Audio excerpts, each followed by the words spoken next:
Welcome to The Explainer. Today, we are exclusively breaking down the absolute high-octane drama of the 2025 MotoGP Spanish Grand Prix Sprint Race at Jerez. You know this truck. Unforgiving layout, massive passionate crowds. It is literally the perfect battleground for what turned out to be a wildly unpredictable weekend. We've got incredible telemetry data, shifting momentum, and some absolutely breathtaking technical moments to get through today. So let's jump right in. 11:34. That is exactly how many days it had been since Yamaha last secured a pole position in the Premier class. I mean, that drop stretches all the way back to the 2022 Indonesian Grand Prix. For over 3 years, that Yamaha garage has just been plagued by a lack of rear grip and serious straight-line speed deficits, basically forcing their riders to override the front end just to sniff the top 10. Coming into this crucial European tour, the pressure on the non-Ducati teams to find some mechanical answer to that Italian dominance was immense. Finding pace here, it wasn't just a goal, it was an existential necessity for the Japanese manufacturer. Okay, let's dive right into this first section, qualifying results and Yamaha's massive counterattack.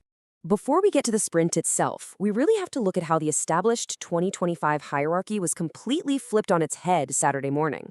Fabio Quartararo absolutely wrung the neck of his Yamaha YZR M1 to set an all-time lap record at Jerez, a blistering 1 minute 35.610 seconds.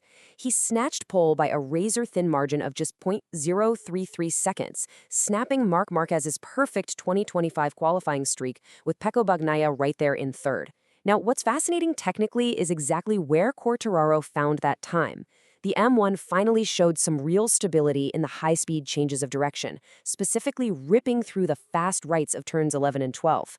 By carrying just immense mid-corner speed and butter-smooth throttle application without spinning up that rear tire, Quartararo actually edged out the sheer brute force of the Ducatis. It was a massive statement. It proved that, with the perfect setup window, that inline-4 engine still has the raw one-lap pace to challenge for the absolute top spot. Now, what's really interesting about this next part is the sprint itself, specifically a truly chaotic start. So all that massive anticipation from qualifying, it immediately translated into just crushing pressure on the grid. Quartararo was desperate to convert that long-awaited pole, but he had a whole swarm of incredibly fast Desmedici GP25s literally breathing down his neck.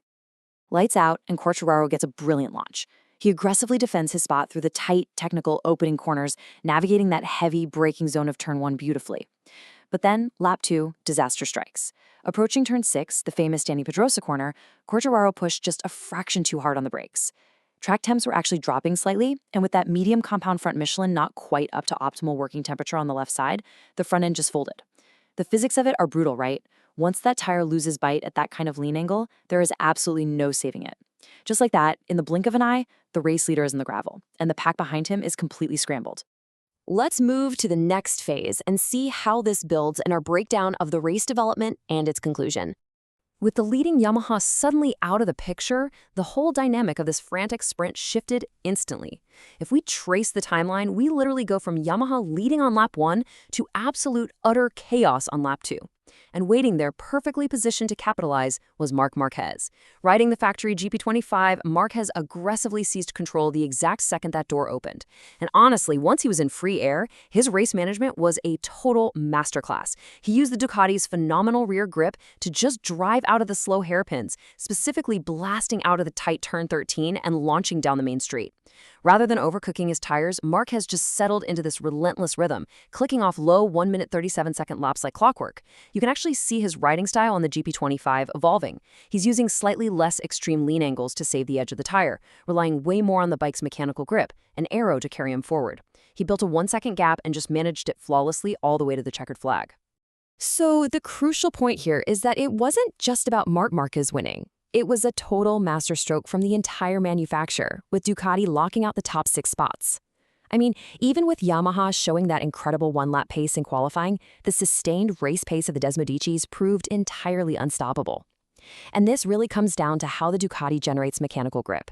The V4 engine configuration, combined with their crazy advanced ride height devices and ground effect aerodynamics, lets the Ducati riders transfer power to the ground so much more efficiently without spinning the rear tire. In a 12-lap sprint where these guys are pushing at 100% from the get-go, preserving that rear Michelin is literally everything. While the Japanese manufacturers often struggle with excessive tire degradation trying to match that aggressive pace, the Ducatis stay incredibly stable, letting all their riders maintain blistering lap times right to the very end. All right, let's slow it down a second and look at the hard data with the final sprint race results. Marc Marquez crossed the line to secure his 5th consecutive sprint victory of the 2025 season in 19 minutes and 32.107 seconds. But hey, the battle behind him was just as fascinating. He crossed the line exactly 1.001 seconds ahead of his own brother, Alex Marquez.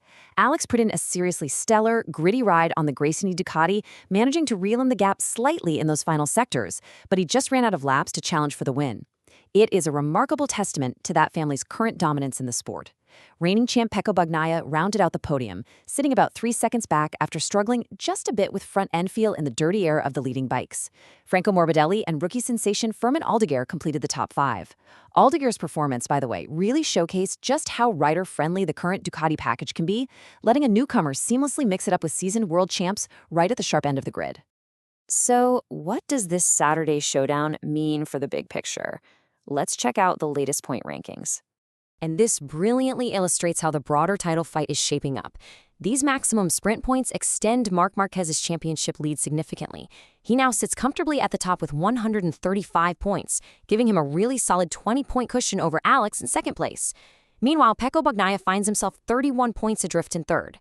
Now, mathematically, 31 points is not insurmountable, sure, but psychologically, that is a heavy deficit for a reigning champion this early in the season. You have to imagine the pressure inside that factory Ducati garage is mounting rapidly. I mean, Bagnaia is the lead development rider, yet he's currently being outscored by the independent Gracini squad and his own factory teammate. The Marquez brothers are operating with this relaxed confidence that only comes from leading the standings, which makes them incredibly dangerous competitors going into the main Sunday races. Which brings us to the ultimate question to leave you with today. With a 20-point lead and 5 consecutive sprint victories under his belt, can anyone actually stop Marc Marquez as we push deeper into the European Tour? Jerez so often sets the tone for the championship, but the upcoming circuits present entirely new challenges. Is Yamaha going to find a way to convert that blazing one-lap speed into Sunday consistency when we head to the stop-and-go layout of Le Mans? Or will Bagnaia and the factory Ducati team unlock those crucial setup changes before we hit the ultra-fast straights of Mugello? The technical war between these manufacturers is seriously heating up, and every single point matters. Thank you so much for joining me for this explainer of the weekend's action, and definitely keep your eyes peeled for the next round.